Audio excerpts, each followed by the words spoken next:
At New Year's dinner, my sister clinked her glass and proclaimed, "We took a vote. You're officially cut off." Laughter followed. I smiled, pulled out an envelope, and declared, "Then you won't be needing this."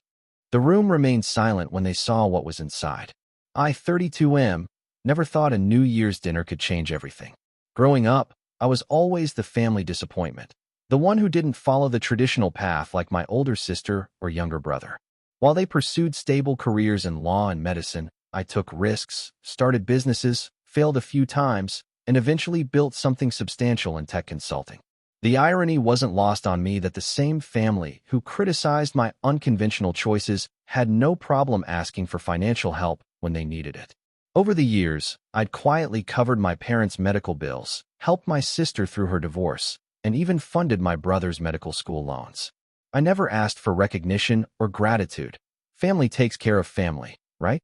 But that New Year's Eve dinner at my parents' house revealed just how little that sentiment was reciprocated. I arrived fashionably late, bringing expensive wine and gifts for everyone. The dining room buzzed with conversation as my extended family gathered around the table. My sister dominated the conversation as usual, regaling everyone with stories from her new law firm. My brother chimed in with updates from his residency. I sat quietly, picking at my food, listening to the familiar dynamic where I was either ignored or used as the punchline for family jokes. Halfway through dinner, my sister suddenly stood up and clinked her wine glass. The room fell silent as she commanded attention with that practiced lawyer's presence of hers. She announced that the family had taken a vote, and they decided I was officially cut off from family events. She explained that my lifestyle choices, my attitude, and my general presence were bringing negative energy to family gatherings. The room erupted in laughter as various relatives chimed in with their agreements and additional criticisms.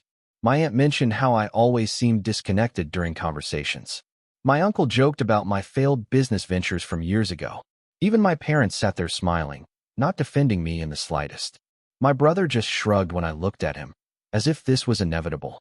I felt the familiar sting of family rejection, but something was different this time. Instead of the usual hurt and retreat, I felt an odd sense of clarity. I'd spent years trying to earn their respect and approval, constantly proving myself while they continued to treat me as the family failure. I smiled calmly and stood up, reaching into my jacket pocket to pull out a sealed envelope I'd been carrying for weeks. I placed it gently on the table in front of my parents and told them they wouldn't be needing this anymore, given the circumstances. The laughter died instantly. My father picked up the envelope with trembling fingers and opened it. His face went pale as he read the contents. He passed it to my mother, whose expression shifted from confusion to shock to something approaching panic. Inside was a cashier's check for $47,000, the exact amount needed to prevent foreclosure on their house. They'd asked me for help 3 weeks earlier, explaining they'd fallen behind on payments due to my father's reduced hours and mounting medical bills. I'd quietly arranged the payment, planning to surprise them at dinner. My mother asked how I knew about their financial situation, and I reminded her that she'd called me crying about potentially losing the house before Christmas. I'd spent weeks liquidating investments and arranging the funds because I couldn't bear the thought of my parents becoming homeless. The silence stretched uncomfortably as the reality sank in. My sister tried to recover by suggesting this was emotional manipulation, but her voice lacked its usual confidence. She claimed I was using money to control them. I stood up slowly and told them I wasn't trying to control anyone. I explained that for years, I'd quietly helped family members without seeking credit or recognition. I'd covered emergencies, paid for medical procedures, funded educations, and supported them through difficult times because I believed family meant something. I mentioned specific instances that most of the table had forgotten. The $15,000 for my sister's legal fees during her divorce, the $23,000 for my brother's medical school debt, various smaller amounts for cousins' emergencies and grandparents' care. I kept detailed records, not for leverage, but because it was business practice. My uncle asked why I never mentioned these contributions before, and I told him because I thought that's what family did for each other. I'd assumed their financial support would naturally translate to emotional support, but apparently, I'd misunderstood the arrangement. The room remained frozen as I gathered my coat and headed toward the door. My father finally called after me, asking what would happen to their house. I turned back and told them they'd need to figure that out themselves, just like I'd learned to figure out everything else alone. I suggested they could ask my sister for help since she was clearly the family leader now, or perhaps my brother could contribute from his resident salary. I mentioned that maybe their siblings and extended family could pool resources, since they all seemed to have such strong opinions about family dynamics. My mother started crying, asking how I could abandon them when they needed help. The irony of that question hit everyone in the room. I pointed out that they'd literally just voted to cut me off from the family, so I was simply respecting their decision. I left them sitting in stunned silence around their New Year's dinner table. Update 1. The next few days brought a barrage of phone calls and text messages that I largely ignored. My sister left multiple voicemails trying to explain that the vote was meant as a joke, that they didn't actually want to cut me off permanently. My brother sent lengthy texts about family loyalty and forgiveness. But the most heartbreaking calls came from my parents. My father admitted they were desperate about the house, and my mother begged me to reconsider. They claimed they didn't know the others were planning to humiliate me at dinner, though I suspected this wasn't entirely true. I let them stew for a week before responding to my father with a simple message. I told him I was willing to discuss the situation, but only if certain conditions were met. He immediately called and asked what I needed. I explained that I wanted a family meeting where everyone who participated in the vote would be present. I wanted them to acknowledge their actions and their hypocrisy. Most importantly, I wanted them to understand that financial support and emotional support were package deals moving forward. My father agreed immediately, understanding that his house was literally on the line. He arranged a meeting for the following Sunday at their house. Update 2. The Sunday meeting was awkward from the moment I walked in. The same extended family members who'd laughed at my expense the week before now sat uncomfortably around the living room, avoiding eye contact. My sister looked like she hadn't slept much, and my brother kept fidgeting with his phone. My father started by acknowledging that the New Year's dinner had gotten out of hand. He admitted that they'd discussed my attitude beforehand, but he claimed the public humiliation wasn't planned. My mother added that families sometimes say hurtful things they don't mean. I listened patiently before explaining that this wasn't about hurt feelings or family squabbles. I told them that for years, I'd financially supported family members while being treated as an outsider or failure. The New Year's incident simply made the dynamic crystal clear. I laid out the numbers again, detailing every financial contribution I'd made to various family members over the past decade. The total exceeded $130,000, not counting smaller gifts and emergencies. I'd kept meticulous records for tax purposes, so everything was documented. My uncle tried to argue that I'd given those contributions freely, that no one had forced me to help.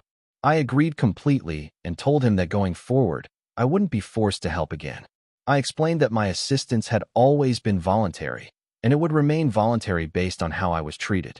My sister attempted to negotiate, suggesting we could establish boundaries and rebuild relationships gradually.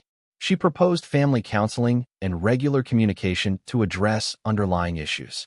I told her that ship had sailed. I explained that I'd spent years trying to earn their respect and inclusion, but the New Year's dinner had shown me exactly where I stood. I wasn't interested in rebuilding anything based on their sudden need for my financial support. My mother asked what would happen to their house, and I told her they had exactly 2 weeks to find alternative solutions. I mentioned that my sister's law firm's salary and my brother's future earning potential should provide plenty of options for family fundraising. The room fell silent as everyone processed the implications. My aunt finally asked if there was any way to fix the situation, any gesture that might change my mind. I stood up and told them the situation was already fixed. I explained that they'd voted to cut me off, and I was simply honoring their decision completely. They'd get exactly what they'd asked for, a family without my negative energy, attitude problems, and disappointing lifestyle choices. I walked out while they sat in stunned silence, knowing I'd never attend another family gathering where my presence was treated as a burden rather than a gift. Update 3. 3 months later, I learned through distant relatives that my parents had lost the house. My sister and brother had managed to raise about $15,000 between their extended family network, but it wasn't nearly enough to cover the foreclosure amount and accumulated fees. My parents moved into a small apartment across town, downsizing significantly from the 4-bedroom house they'd lived in for 30 years. My father took on additional part-time work despite his health issues, and my mother started working retail to help cover expenses. The family dynamics shifted dramatically once my financial safety net disappeared. My sister's marriage hit turbulence when her husband realized the family couldn't help with their own mounting debts. My brother delayed his residency plans to work extra shifts to support himself without family assistance. Various aunts and uncles who'd enthusiastically supported my exclusion from family events suddenly found themselves being asked to contribute to family emergencies. The dynamic changed quickly when the requests for help started flowing toward them instead of me. I felt occasional pangs of guilt watching my parents struggle, but I reminded myself that they'd made their choice. They'd decided that their comfortable lifestyle was worth sacrificing their relationship with their son, who'd been funding it. Meanwhile, my business continued growing without the constant drain of family financial emergencies. I invested in myself, bought a nicer house, and started dating someone who appreciated my generosity without taking it for granted. 6 months after the New Year's dinner, my sister reached out with a carefully worded email. She acknowledged that the family had made mistakes and treated me unfairly. She admitted that they hadn't appreciated my contributions or treated me with the respect I deserved. But then she asked if we could find a way forward, mentioning that my parents were really struggling and that the family had learned from their mistakes. She suggested that perhaps we could rebuild relationships slowly while finding ways for me to help occasionally. I replied with a simple message. I told her I appreciated her acknowledgement of past mistakes, but I wasn't interested in resuming financial support for people who'd voted to exclude me from their lives. I suggested that if they wanted help, they should contact the family members who'd supported their decision. I added that I hoped they'd learned valuable lessons about the relationship between respect and support, but that their education had come at their own expense, not mine. Final update. A year later, I received an invitation to my nephew's high school graduation, my brother's son. The invitation came with a handwritten note from my brother acknowledging that he'd made serious mistakes and asking if I'd consider attending this important family milestone. I thought about it for weeks. Part of me missed the family connections, despite everything that had happened. But I ultimately decided that attending would send the wrong message about boundaries and consequences. I sent my nephew a generous graduation gift directly to him, along with a note explaining that I was proud of his achievements but wouldn't be attending family events. I told him that if he ever needed advice or support as he started his adult life, he could contact me directly. My decision proved wise when I learned that my brother had planned to use the graduation as an opportunity to pressure me into helping with family finances again. My sister had apparently hoped that seeing the family together might soften my resolve. Instead, my absence made it clear that actions have permanent consequences. The family had voted to exclude me, and I'd honored their decision completely. They'd chosen temporary satisfaction over long-term support, and now they lived with that choice every day. I'd learned that family isn't just about blood relationships. It's about mutual respect, appreciation, and support.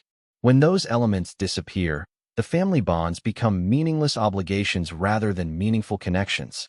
Today, I maintain relationships with a few family members who reached out privately to apologize and acknowledge what happened. But I've never resumed financial support for anyone who participated in that New Year's dinner vote. Sometimes being cut off is exactly the freedom you didn't know you needed.